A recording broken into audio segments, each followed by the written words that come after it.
This video, it's kind of covering some ground that I talked about in my Dragon's Dogma video and in my The World is a Vampire video. And a lot of the dragon symbolism comes up in the Dragon's Dogma video game. Obviously, I'm talking about the game, but it's applicable to dragon symbolism as a whole. In a similar way, I was using Dragon's Dogma to talk about dragon symbolism. In this case, I'm going to be talking about Skyrim. So before I get into Skyrim, what I want to talk about here, this verse from the Bible: he seized the dragon, that ancient serpent, who is the devil or Satan, and bound him for 1,000 years. So the Bible is giving a name to Satan, or a nickname, and calling him the dragon or that ancient serpent. To put it briefly, a lot of what the dragon is like imposition, order, worldly psychology, worldly philosophy, consolidation, and power in some sense. I had made the point in previous videos, I like to use the word Saturn for it. Maybe some people don't find that that's the best word for it, but Saturn has kind of become my umbrella term for this type of thing that I've been trying to describe in all my videos. And even in language, and this is something I brought up in the previous video, but it bears repeating, we have draconian. The word draconian, Draco means dragon. The draconian adjective of laws or their application excessively harsh and severe. So we've all heard that word. And there's so many words that it's funny when you think about it. Even this is almost, it's not off topic, but it's a different word. We have a word called totalitarian, right? Totality. And again, it's about that absolute nature of it, the whole I'm God kind of thing. The absolute order, the imposition of will kind of thing. It's funny how we have these words for tyrannical behavior that kind of tie to some really interesting symbolic ideas. Beyond just government, I don't know, I'm not really an alien guy or whatever, I'm not even really trying to go there, but some people will call reptilian, shapeshifter type entities Dracos, right? And what do? They kind of vampire off of mankind, feed off of mankind like an egregore or some interdimensional. We're like livestock for some interdimensional or extraterrestrial entities or something like that. And they look lizard-like, scaly, reptilian, dragon-like in appearance, right? So even if that isn't real, you see how that's you see the overlap. Another thing about the shapeshifters, since I'm talking about it, and I was just talking about this, I try to take ideas and think about them in a bunch of different ways.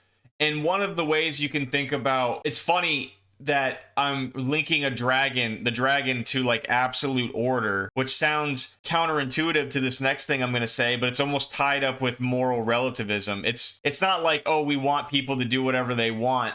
But the reason that it's tied up with like a moral relativism is that it's like there is no truth, there is no God, and things are like intrinsically chaotic. So we can it's up to us, it's our responsibility, or we have the right, or it might as well be us in charge kind of thing. It's like we can establish our own order. And you see how that sort of ties into a relativistic kind of worldview. And sometimes I think of shapeshifting like that, right? You aren't really a principled person. You don't really stand on anything static or stationary. You kind of change based on the room that you're in. You'll say whatever you need to say to get whatever you need to get from someone. Obviously, if you take it to the literal example, people believe that they are literally shape-shifting and looking like a politician or something when they're really an alien or something like that. I don't want to spend too much time talking about lizard men. This is why I even made this video right here. In Skyrim, a dragon's desire to dominate is not just a personality trait. It is a fundamental aspect of their very souls. I must have missed that. It's been years since I played Skyrim. I mean, that's so thematically appropriate that domination is tied up with the very identity of what it means to be a dragon, because symbolically speaking, I've come to that same conclusion outside of video games and Elder Scrolls and Skyrim and all that kind of stuff, because they were created by Akatosh as fragments of time itself. Again, you see why I didn't even like necessarily plan for this kind of stuff, but you see why I use the word Saturn interchangeably with a lot of this stuff. I mean, right there, Akatosh, they were created by Akatosh as fragments of time itself. So these things that are basically time personified, which is Saturn, have domination or order or imposition as part of their intrinsic identity and DNA. Their natural instinct is absolute rule and the will to power, which shapes their entire language and societal structure. This innate draconic nature manifests in several ways throughout the game's lore. The philosophy of dominance. This is just a cursory Google search. If you're expecting like a deep dive in Skyrim lore, that's never been kind of my forte. I always just use games or movies or whatever as sort of a baseline thing to talk about a broader subject, and in this case it's like dragon symbolism and how it ties to Saturn and in a worldly ideology. I don't know how else to put it than that, and I'm sure you guys kind of understand what I'm saying. The philosophy of dominance. In the dragon language, concepts of truth, logic, and survival are intrinsically linked to power and control. To a dragon, being correct or powerful means your will is imposed on the world around you. This is exactly, I mean, this is a better way, said a lot more intelligently than how I tried to put it, how it almost seems counterintuitive how people who are obsessed with order are somewhat seemingly conversely, moral relativists, right? Truth and logic are intrinsically linked to power and control. So it's like, I'm right morally and factually if I can just fucking make the world agree to that or see it that way or coerce them or trick them into believing that, right? So you see how that's sort of relativistic because it's not a transcendent. Truth and righteousness and all that aren't objective things. It's based on whoever's the strongest around to say what they are. You get what I'm saying? Being correct and or powerful means your will is imposed on the world around you. And you see how this starts to get into the idea of government and the idea of tyranny and the idea of a satanic philosophy, because Satanism more or less psychologically is like thinking that you're God, or it's like denying the transcendent, right? Something like that. And that can, I mean a lot of different things by that. The will to power as Parthenax, I'm sorry, I'm probably butchering his name. I haven't played this game in probably 5 years or something like that. I've replayed it a few times. And I know that's a character everybody loves because he has a quote that people reference, which I actually think is interesting that people resonate with that quote a lot. But we'll get to that in a minute. Parthenax explains to the Dragonborn, dragons are made to dominate and rule, and this desire is always coursing through their veins. Again, imposition of will, tyranny, all that kind of stuff is part and parcel of what it means to be a dragon, which is symbolically accurate. The dragon's relationship with Thum, the voice, is a literal expression of this domination. Shouting isn't just magic, it's the act of imposing one's will directly onto reality. Which this doesn't sound necessarily bad at first glance, because as obviously order and empires and all this kind of stuff have their merit, like I don't want things to be disorderly and chaotic and evil, and they see themselves as the only antidote for that. My vision of how I would like things to be falls under a sort of idealism.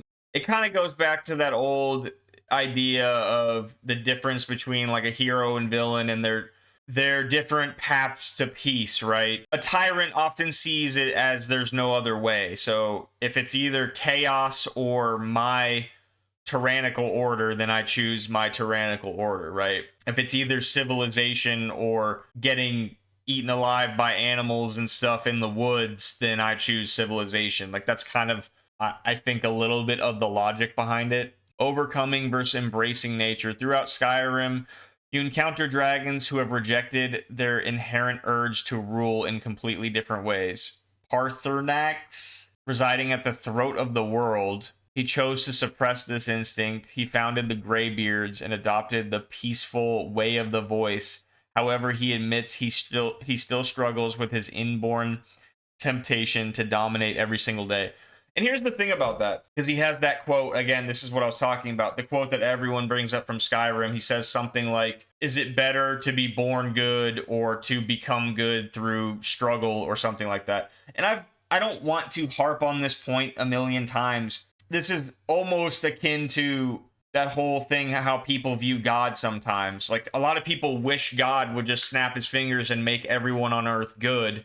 But obviously that removes the meaning or the merit in what it means to be good. And it's funny because a lot of people kind of pull back from that idea of God or free will or something, but then they simultaneously will resonate with a message like that. I just talked about peace through idealism and stuff. The world makes you time, Saturn, all these stuff, they're tied up with like a cynical inevitability, right? Things have to be this way. Like I just said, they probably view it as like, this is the only option, so my tyrannical order is the only way forward. To overcome your nature is sort of like a transcendent act. It exists outside of like a worldly psychology.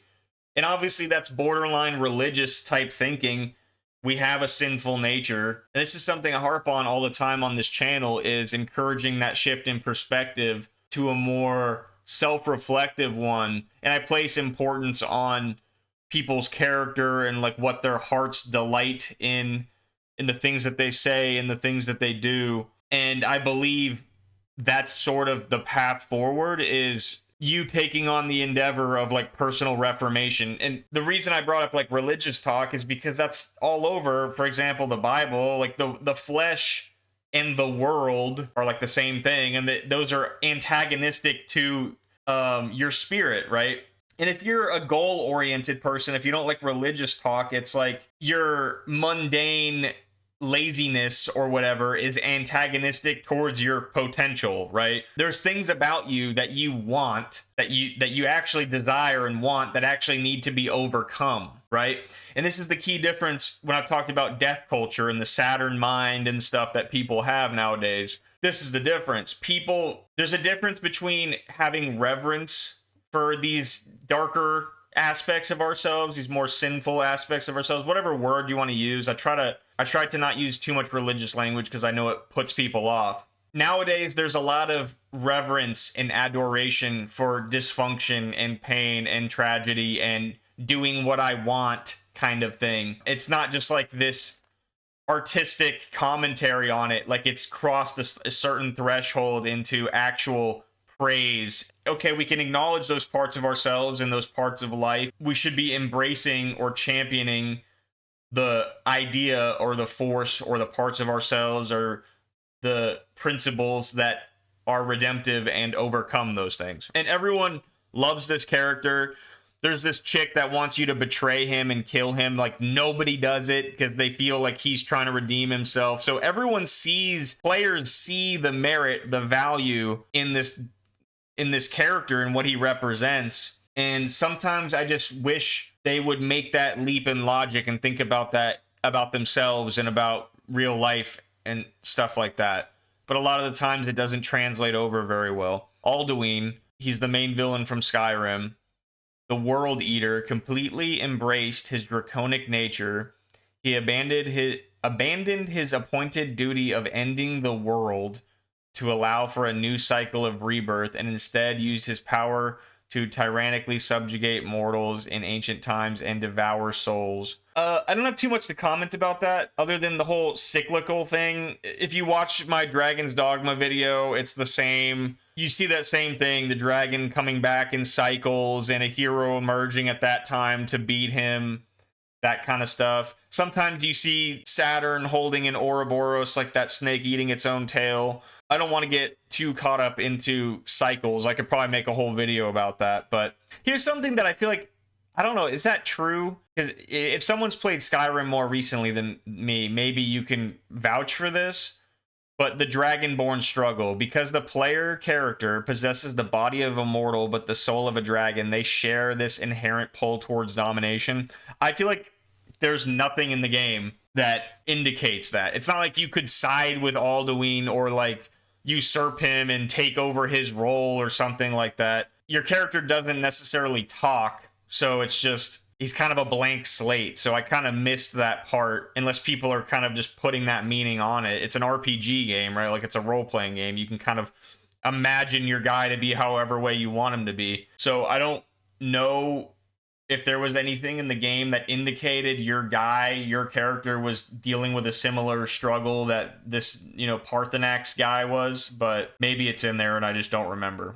Obviously, though, how I just said, how this doesn't translate over to real life too well. I mean, the player character struggling, phrasing it like domination is a bit much, because that's not super applicable to real life. Like, I don't know if people are going around, I wouldn't phrase it like that. Like, people are going around trying to dominate everything. I think it's more of like people are tied up in a cynical, worldly philosophy. I don't know how else to put it. And that means a broad variety of things. This is where it gets a little crazy.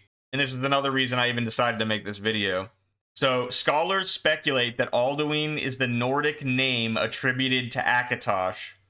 And I'll explain, if you're not familiar with that shit. And I'm not even well-read on Elder Scrolls lore, so I'm sure there's a lot of people who could tell you more than me. But scholars speculate that Alduin is the Nordic name attributed to Akatosh. One source states that Alduin and Akatosh are different deities entirely. Alduin calls himself the firstborn of Akatosh.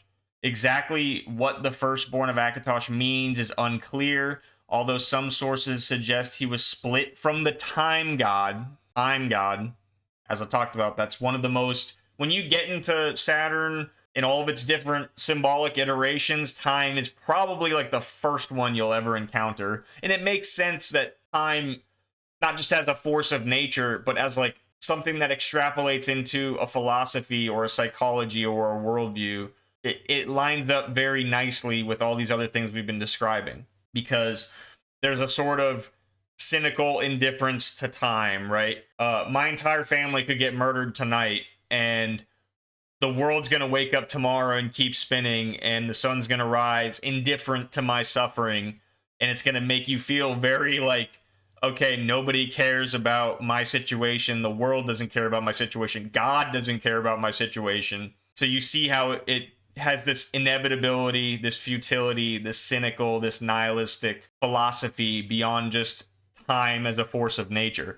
And that's just one way to think about it. Although some sources suggest he was split from the time god at some point in the past, according to Parthenax, Alduin's peers considered him the most acclaimed creation of Akatosh.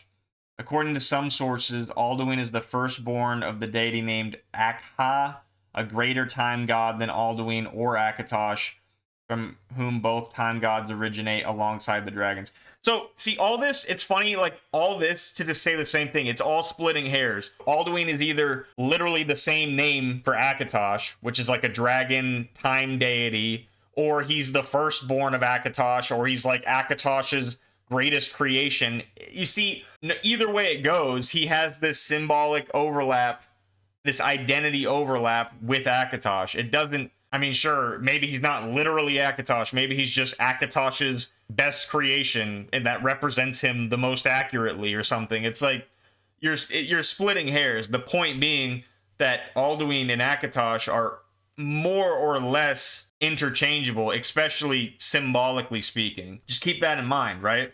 I don't know why I never picked up on this earlier, and it makes sense given what I've told you about civilization and order and tyranny and stuff like that. This is kind of a crappy picture. This is from Oblivion, when you're an imperial city, so an empire, right? And what is an empire? Much like Saturn and the Borg, and it goes around assimilating everything into one. An empire goes around and kind of consolidates its authority across the globe. Obviously, it does that through some violent, coercive, and deceptive means. And it's kind of like the imposition of their will, not like necessarily an objective, true, or good philosophy, but it's more about their own will. With that being said, it could result in mutually beneficial situations. So like if an empire went to some barbarian tribe and absorbed them, that barbarian tribe, you could argue, while losing its identity, its culture, and everything, could actually benefit technologically, societally, survivally, like they get more resources and knowledge by being absorbed into the empire. You could argue that they benefit from that, is what I'm saying. So maybe they are doing a good thing. It creates more stability globally. It's a monopoly on violence. So it's like a government for the world, which is why the New World Order is what it is. It's a worldwide tyranny, right? It's a consolidation of power on a global scale. It's a global empire is all it is, right? That sounds somewhat nice in terms of peace and order and stability, but it's only going to be peaceful as long as you're okay with it. And if you're not on board with what they have going on, you're either going to be locked up, killed, phased out in some capacity, right?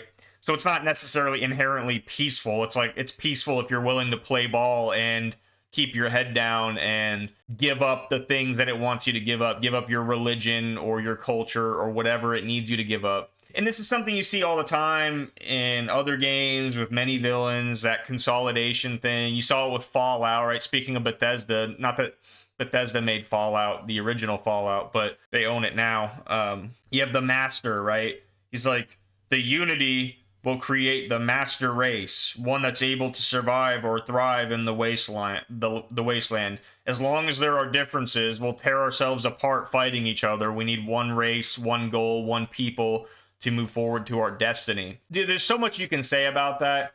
Part of it is they view it as a necessary, again, it's the inevitability thing. They're like, there is no other way, we have to do this. So they view it as, and you see how that lacks the godly transcendent, the hope, the thing that exists outside, the new possibility. They kind of lack that psychologically.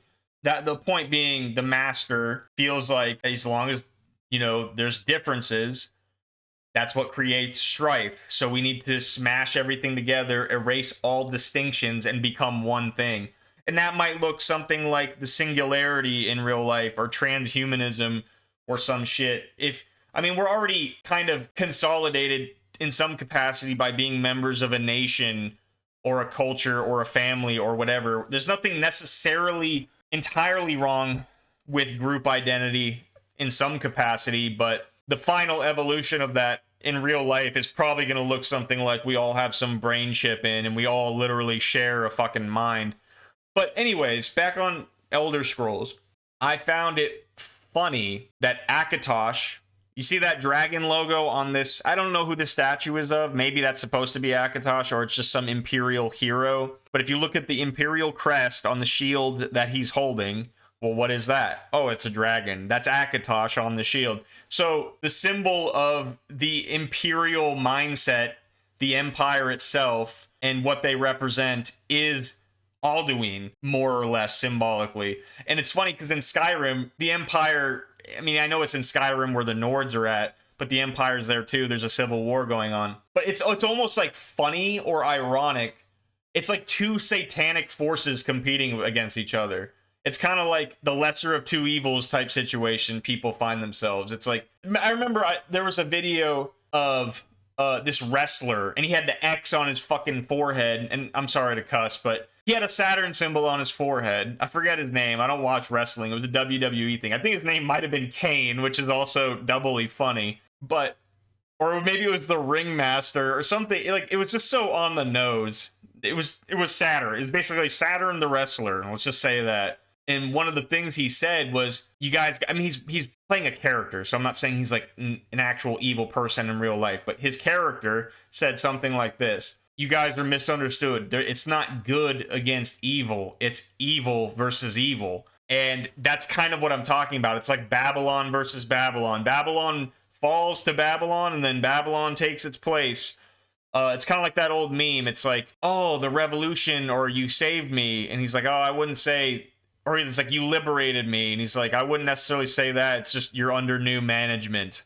Something like that. And that's not to say it's all literally the same thing. Principally, symbolically, spiritually, it is all kind of interchangeable with each other. And that's kind of what I'm getting at. But obviously, some order is preferable to other order. Like, some civilizations are better than other civilizations. I wouldn't go as far to say as like, at face value, on paper, they're all literally the same thing, but I would go as far to say symbolically they're all the same. And I just thought it was interesting that, again, you have Alduin or Akatosh or whoever who's symbolically interchangeable with Alduin it's just really appropriate that that's the symbol for the imperial faction. That's all I'm gonna say. Which is basically modeled after Rome. That's where, like, that's the real world inspiration that they got for the empires or the Imperials in Elder Scrolls. It's Rome. That's what that is. Rome, with all of its achievements and everything, especially spiritually, biblically speaking, is interchangeable symbolically with Babylon, which is always an interesting thing. Not as a knock against Catholicism. I like Catholics. I have nothing against them. I'm sure I would get along great with Catholics. I'm not actually super educated in all the different denominations of each religion, so I don't even want to sound ignorant. But I always just thought it was strange. It's called Roman Catholic, right? And I talked about in my vampire video the Crusades and like the orders of the dragon that are surrounding that and all this kind of shit. And there's just sometimes where it's like, what I understand Jesus to be, what I understand spirituality to be, and like what it's pointing to as your adversary, when you attach Roman onto Catholic, it's almost like an oxymoron on face value to me. And I know that's perhaps rude. I don't mean it in a rude way, but Rome, symbolically speaking, is a worldly symbol. It's not a spiritual, transcendent, like Christ symbol. It's on the other end. It's on the Cain, Saturn world kind of thing, right? For reasons that we've already talked about. I hope that makes sense, guys. I have this little clip. We'll just play it real quick and keep moving. Now, you know what you can expect from these barbarians. They are a race of rabid bastards who will fight us tooth and nail. But they don't know what they are up against. Rome is civilization. Rome is order. Rome is power. And out here, we are Rome. You know, and it's funny because there's something like badass about that and inspiring about it. Because on some level, you do have to respect it. It's like, on some level, it's like, yeah, a bunch of, like, Rome represents civilization, order, and power, like competence, being able to, you know, force your will on the world and create a better situation. And it seems preferable to, like, barbarity, savagery, and maybe part of that is just them dehumanizing their adversaries, but part of it is probably actually accurate. Like, civilization, like Rome is almost, I mean, he says Rome is civilization. Rome is, and if you watch my Land of Nod video, I talk about Cain and the lineage of Cain into building the first civilization and how cities themselves are tied up with Cain symbolically. But he says Rome is civilization, and yeah, Rome has almost become the poster child for what civilization, what you would use to represent civilization itself, and they pushed the needle forward in a lot of ways. He also says Rome is order and Rome is power, which obviously applies to all the things we've been talking about. I don't want to be redundant. One thing that I always thought was interesting too about Rome, and I'm sure this isn't where they got the name, he's talking to soldiers, right? So he's talking to a legion, which when I think of legion, I always think of hive mind, a collective, right? Particularly from the Bible, where he asks that group of demons, what's your name? We have no name, or we are legion, or we are many, whatever. I'm paraphrasing. Obviously, when you're running any civilization or company or military, individuality has to be absorbed, right? I understand that on some level. You can't have a platoon of free thinkers doing whatever they want. You need to, like, carry out the mission and execute orders. And obviously you see how that has trappings in it. Like, people do horrendous shit without exercising their own conscience because they're part of a collective hive mind now. They're not individuals. But on some level, you need that organizational cohesion in order to effectively conduct warfare or run a company or run a country or run the world or whatever. And you see, again, that's sort of how it's tied up to a worldly philosophy and the cube and the unity thing, which again is all that, it's all Saturn stuff, one aspect of the Saturn stuff. But I always just thought it was interesting that a name for a collective of Roman soldiers was called a legion, and they were called legionnaires, right? And I think the word legion from like they got it because it means like I think it means like a collective or something like that. So it's not linguistically too off base either, even if they never meant for it to have that symbolic association with it.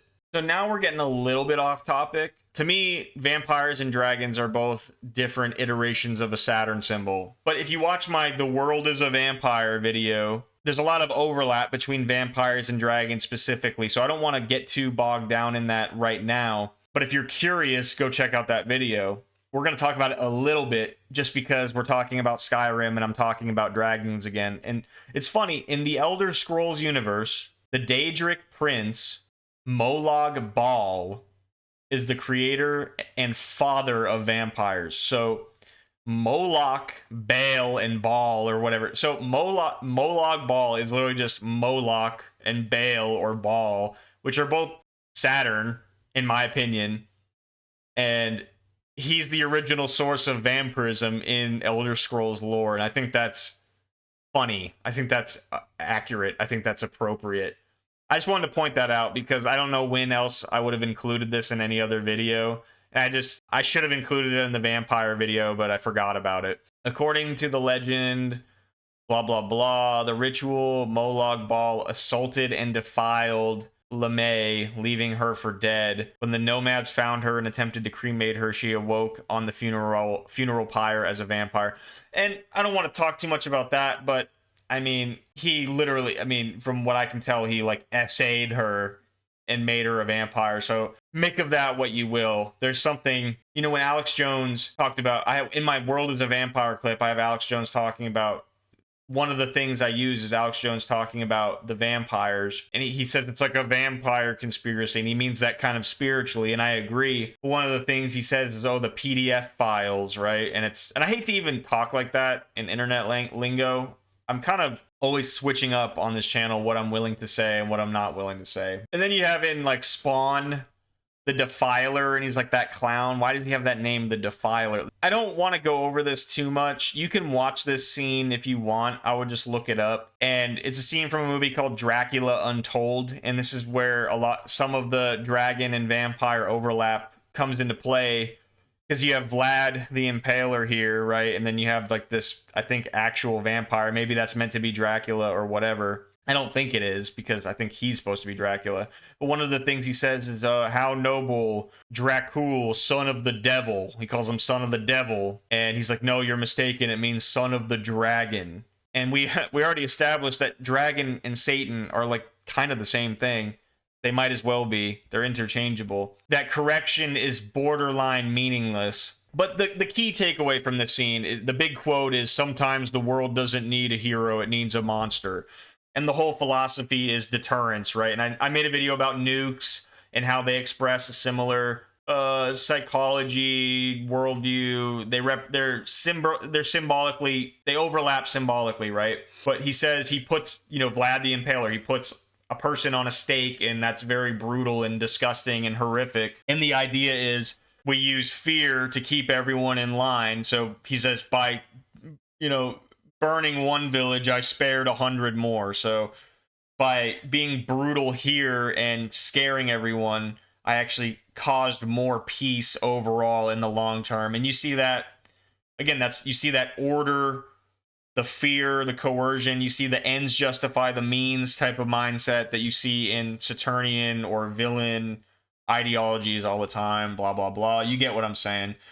It's a decent little exchange. If you pay attention to what they're saying, just go check that out. You know, just look up Dracula Untold. I would play it, but this is from a movie, and I'm sure I would get copyright for that. So this is probably me just being a little like schizo and reaching a little bit. I took this picture forever ago. They probably have a new iteration of this at this point. They almost certainly do. Qualcomm Snapdragon. Snapdragon mobile platform features our 5th generation Qualcomm artificial intelligence engine and Qualcomm Hexagon Cube processor to power realistic gameplay while supporting unique and innovative use cases like real-time translation, an ultra-smooth AI-based lens filter for social media apps, astonishing speed, blah, blah, blah, blah, blah. I made a video on like Twitter changing their name to X, or Facebook changing their name to Meta, or OpenAI's logo or the Unity engine from video games, like the unit that's used to make video games. All these tech companies using Saturn symbolism, those are just some off the top of my head, but they do it all the time. And in my opinion, this is just another example of that. That's all I was getting at when I originally took this screenshot and highlighted it. And I think it's appropriate that it's named the Dragon and it has a hexagon processor, which is literally, I mean, it's almost like stupid. I really don't think, I know I prefaced all this with saying I'm probably reaching, but I don't really think that I am personally. But I get it. If this is all you had to go off of for these ideas, it would sound extremely strange.